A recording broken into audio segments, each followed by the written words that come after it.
During my time in serving in Vietnam, when they sent me there, my job was a stevedore. Stevedore is one who unloads ships.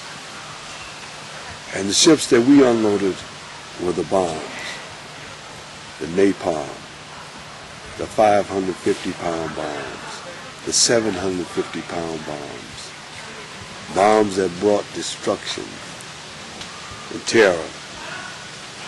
These bombs would drop, the napalm would drop, and it would burn everything that it touched. Life magazine had the picture of the Vietnamese girl running down the street. And it was not her clothes that was coming off her body, it was her skin. This bombs was so terrible that whatever this jelly got on, it would burn it completely off. And the people not knowing that oxygen made it burn more, so they would run, and it would burn faster. They would jump in water, but the oxygen in the water would make it burn faster. And it was these atrocities, inhumane things that I saw. Then I used to look back in my mind about in the civil rights era when I was back home and the 4 young girls were bombed in the church.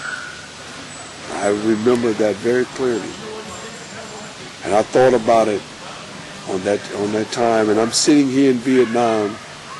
Now I'm sending bombs to bomb others. And thought about these things.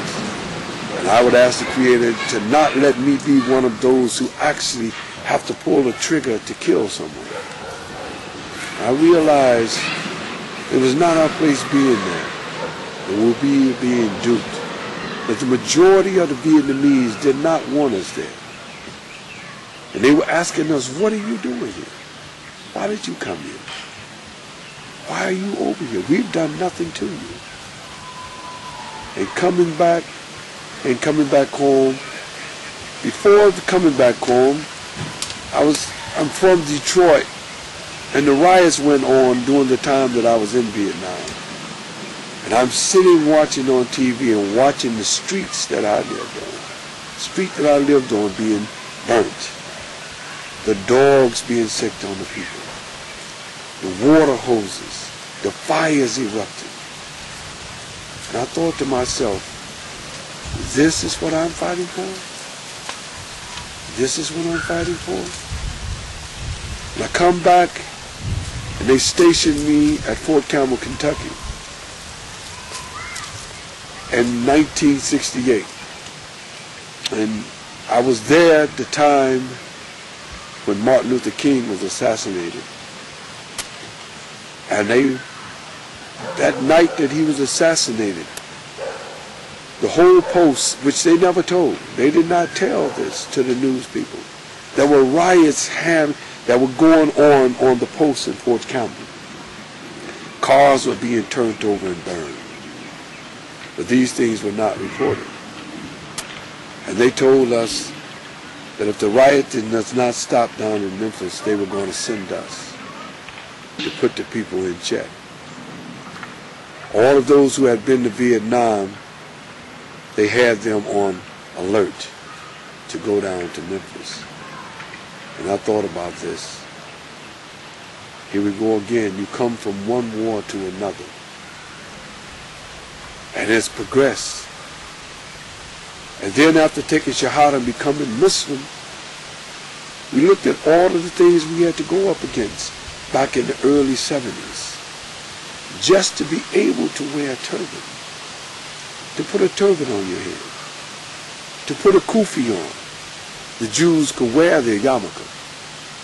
But for a Muslim to put on a turban, no. They wouldn't allow us in courtrooms. Veterans.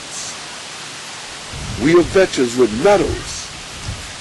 But they wouldn't allow us in the courtroom. We went anyway. You know, letting them know that we are not only Americans, we are Muslims. who have fought and died for this country. And now we see today, we have the other obstacle. They have gone and they are bombing again. They seek to go into Iraq and they come and say, we're going to bring shock and awe. I remember hearing those words in Vietnam. We will blow them back into the Stone Age. And I thought about it. What kind of humanity is this? We will blow people, human beings, men, women, and children.